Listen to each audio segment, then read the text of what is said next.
Hi guys, welcome back to Shea Ara. My name is Araceli and I am here again for the HR Speaks series. So today's video is all about the preparing for the job interview, which is just a continuation of what my video was last week. So if you have not watched that video, I'm going to put the link in here. If you are new to this channel, welcome to my channel. I vlog about my expat life. I've been an expat for the past 13 years here in the Middle East, and then I also vlog about my pets. You will see a short videos about my pets, money management, sometimes luxury fashion and skincare, and lately I have vlogged about my line of work, which is the human resources. So I typically upload new video for the HR Speak series every Saturday. If you are a returning viewer to this channel, welcome back and thank you for keeping in touch.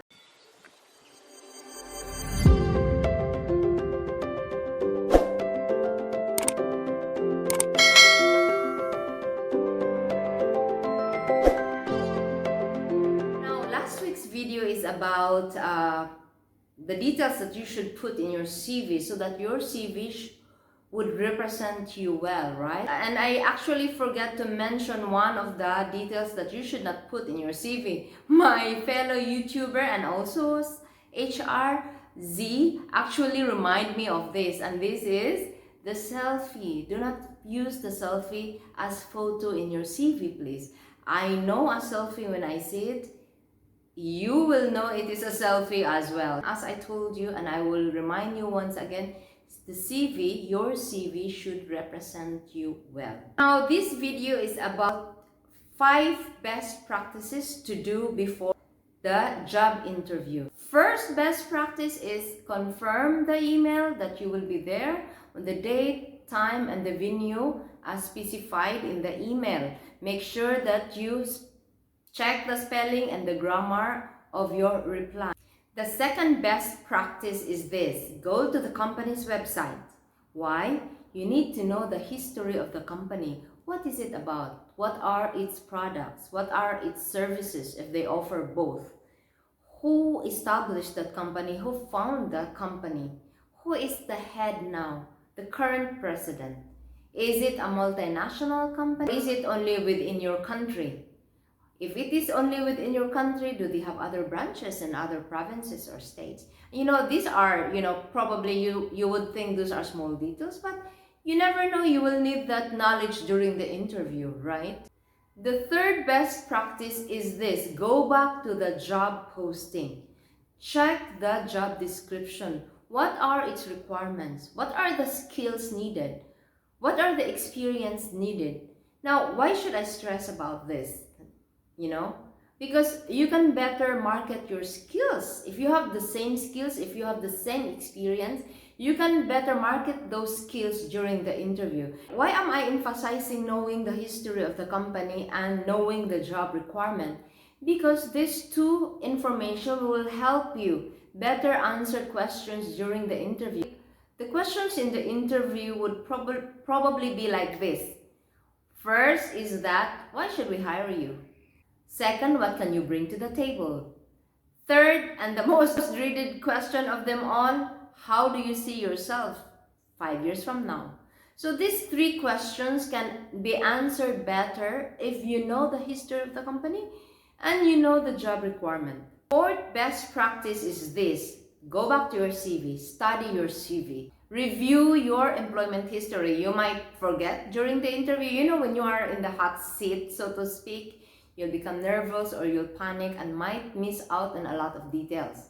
So study again your CV, make sure of the chronological order of the employment history, and the most important thing is remember your achievements per company. You might be wondering, what are achievements, by the way? Is having a perfect attendance an achievement? Is not being called in the HR for disciplinary action an achievement? Now, for me, what I considered achievements are the following. Did you reduce cost? Did you help increase revenue? Did you improvise a process that it becomes lean, so that instead of taking 10 steps to accomplish a process, You make it leaner and make it 5 steps to complete the process. So those are the kind of achievements that we are looking for. Now, why do we want to know these achievements? Because chances are, if you are successful in those companies you work for, you will be as successful when we hire you. We hire people who can do the job, who can produce results. Who is going to hire someone who is going to be a liability, right? We need assets, and that includes our workforce. Now, if you are a fresh graduate, you might be wondering, what will be my achievements? I don't have anything. But wrong. What if you volunteered during your school days? Did you lead a team? Did you organize an event? Those things are very important as well, and those are achievements as well. Now, the most important thing when you talk about your CV, your work experience, your achievement is that the more precise and specific you can tell, the more the believable it is. Because we, the recruiter and the hiring managers, are trying to check if the applicant speaks hypothetically or the applicant really knows what he's saying. And it all boils down to details. If you say, I'm hardworking, I work well with people, that is very, very vague, right? But if you say, oh yes, I increased sales by 5% compared to last year, I did this by negotiating with our food supplier to reduce the price of the food items, and then I negotiated with the factory to reduce the packaging. Those things are very specific. Those things are not made up, is what I'm wanting to say. So the more vague you will say things, the more we think that those are just hypothetical situations. You just Google it. But the more specific, the more you describe a situation. How did you do it? How did you lead the team? How did you execute the project? The better it is for us to understand that you did it. And the fifth and last best practice is knowing the dress code of the company.